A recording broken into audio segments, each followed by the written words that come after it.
जंग ए बद्र का वाकया हिंदी में। प्यारे दोस्तों, अस्सलाम अलैकुम।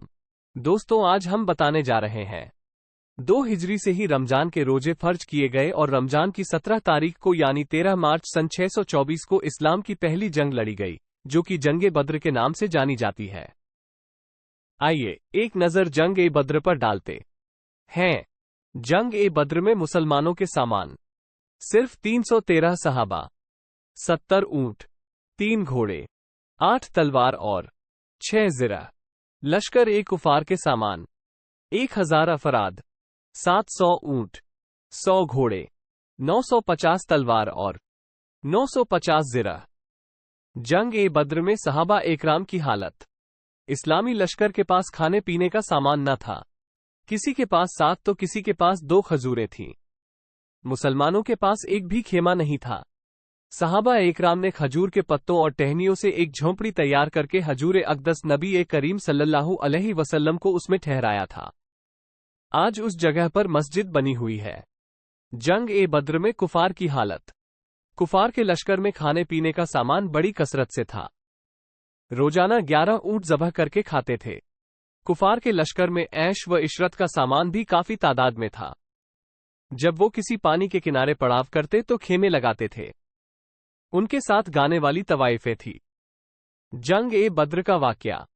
हुजूर पूरनूर नबी ए करीम सल्लल्लाहु अलैहि वसल्लम अपने 313 सहाबा एकराम रजी के साथ सन 2 हिजरी में मदीना शरीफ से बद्र के मुकाम पर पहुंचे, जहां कुफार ए मक्का के साथ जंग ए बद्र का मशहूर वाकया रुनुमा हुआ। जब आप लोग बद्र के मुकाम पर पहुंचे तो रात हो चुकी थी। उस वक्त अरब के कायम करदा अकायद के तहत ये तय पाया गया कि सुबह जंग होगी, लिहाजा रात भर आराम किया जाए। फिर एक जानिब मुसलमानों के लश्कर ने पड़ाव डाला, जबकि दूसरी जानिब कुफार अपने लश्कर के साथ ठहरे।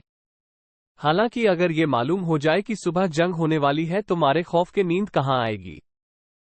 सहाबा एकराम रजी तो शहादत पाने की खुशी में और जज्बा ए ईमानी से सरशार वैसे भी ना सो सके। सुबह न जाने किसकी किस्मत में जाम ए शहादत नोश करना लिखा हो, मगर अल्लाह ताला ने सारे इस्लामी लश्कर को सुकून की नींद मुहैया की। इससे पहले सहाबा ए इकराम कभी ऐसी पुरसुकून नींद न सोए थे। उधर अल्लाह ताला की कुदरत ए कामला से कुफार पर रात भर खौफ तारी रहा, जिससे उनको सारी रात नींद न आई। फिर अल्लाह ताला ने मुसलमानों के दिलों में कुफार के लश्कर को इंतहाई कम कर दिया, जबकि कुफार के दिलों में ये खौफ डाल दिया जैसे वो 313 न हों बल्कि 1000 हों। सुबह हुई। हुजूर नबी ए करीम सल्लल्लाहु अलैहि वसल्लम की इक्तिदा में सारे सहाबा इकराम रजी ने नमाज ए फज्र अदा की और नमाज अदा करते ही नबी ए करीम सल्लल्लाहु अलैहि वसल्लम ने सबसे कहा, अगर ऐसा हो जाए कि अल्लाह रब्बुल इज़्ज़त की जानिब से 1000 फरिश्ते तुम्हें जंग में साथ दे तो कैसा रहेगा। ये सुनकर सहाबा इकराम रजी मारे खुशी के झूम उठे। रसूलुल्लाह सल्लल्लाहु अलैहि वसल्लम ने फिर से फरमाया, अगर 3000 फरिश्ते आ जाएं तो कैसा रहेगा। एक बार फिर सहाबा रजी खुशी से झूम गए। फिर आखिर में रसूलुल्लाह सल्लल्लाहु अलैहि वसल्लम ने फरमाया कि अगर 5000 फरिश्ते आ जाए तो कैसा रहेगा। इतना सुनना था कि सहाबा एकराम रजी बहुत खुश हुए और कहने लगे कि अगर ऐसा हो गया तो हम कुफार पर बड़ी आसानी से गलबा पा जाएंगे। कुर्बान जाइए सरकार ए दो आलम हजरत मोहम्मद मुस्तफ़ा सल्लल्लाहु अलैहि वसल्लम पर कि उस वक्त अल्लाह रब्बुल इज़्ज़त ने फरिश्ते भेजने का इरादा नहीं फरमाया था, लेकिन जब हुजूर नबी ए करीम सल्लल्लाहु अलैहि वसल्लम ने फरमा दिया तो अल्लाह ताला ने अपने हबीब के लिए फरिश्तों की फौज भेज दी। नोट: फरिश्तों की तादाद को लेकर अलग अलग बयान भी जारी किए गए हैं और कई अलग तादाद का जिक्र भी किया जाता रहा है। इधर जब जंग शुरू हुई तो अल्लाह ताला ने फरिश्तों को हुक्म दिया कि जाओ और असहाबे बद्र के साथ जंग में कुफार से लड़ो, और ऐसे जाना कि तुम्हारे हाथों में तीर और तलवार हो, जंगी लिबास में जाना। अल्लाह ताला का हुक्म पाते ही फरिश्तों की जमात सरदार ए मलाइका हजरत जिब्रिल अलैहिस्सलाम की क़ियादत में असहाबे बद्र के साथ कुफार से जंग करने के लिए आ गए, और ये जंग मुसलमानों ने फरिश्तों की गैबी मदद से आसानी से जीत ली। इस जंग में कुफार के कई सरदार मारे गए, जिससे उनके लश्कर की कमर टूट गई और बहुत से कुफार को कैदी बना लिया गया। फिर जब कैदियों को सामने लाया गया तो नबी करीम सल्लल्लाहु अलैहि वसल्लम ने सहाबा एकराम रजी से पूछा कि इनके साथ क्या किया जाए। सब लोगों ने अपनी अपनी राय दी। कुछ ने कहा कि इनको कत्ल कर दिया जाए, जबकि कुछ सहाबा ने कहा कि इनको गुलाम बना लिया जाए। मगर कुर्बान जाऊं रसूलुल्लाह सल्लल्लाहु अलैहि वसल्लम पर। आप सल्लल्लाहु अलैहि वसल्लम ने ये फैसला सुनाया कि उन कैदियों से फायदा हासिल करके उन्हें आजाद कर दिया जाए। सुभान अल्लाह, क्या बात फरमाई है आप सल्लल्लाहु अलैहि वसल्लम ने। लोग उनको मारने की गरज से आते थे, लेकिन आप अपनी रहमत ए बा करम के सदके उन्हें छोड़ देते थे। जंग खत्म होने के बाद सारे फरिश्ते वापस चले गए और आप सल्लल्लाहु अलैहि वसल्लम ने नमाज पढ़ाई। जब आप नमाज से फारिग हुए तो एक सहाबी ने अर्ज किया, या रसूल अल्लाह सल्लल्लाहु अलैहि वसल्लम, आप नमाज के दौरान मुस्कुरा क्यों रहे थे।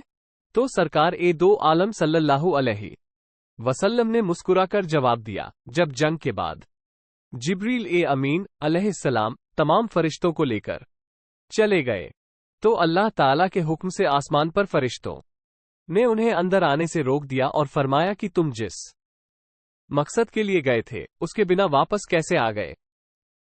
ये सुनकर जिब्रील अलैहिस्सलाम ने फरमाया, हम तो जंग में सहाबा की मदद करने के किए गए थे।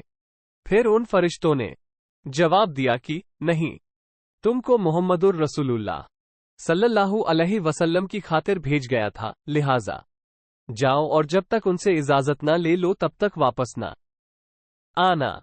इसी वजह से जिब्रील अलैहिस्सलाम मेरे पास आए थे और उस वक्त हम नमाज अदा कर रहे थे। मैं नमाज में बोल नहीं सकता था, इसलिए मुस्कुराकर मैंने उन्हें इजाजत दी कि हां, अब तुम सभी जा सकते हो।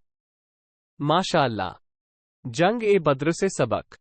दोस्तों, हमने आपको जंग ए बद्र का वाकया आसान तरीके से बता दिया, लेकिन जंग ए बद्र का वाकया सिर्फ सुनने या खुश होने के लिए नहीं है, बल्कि हमें इससे सीखने की जरूरत है।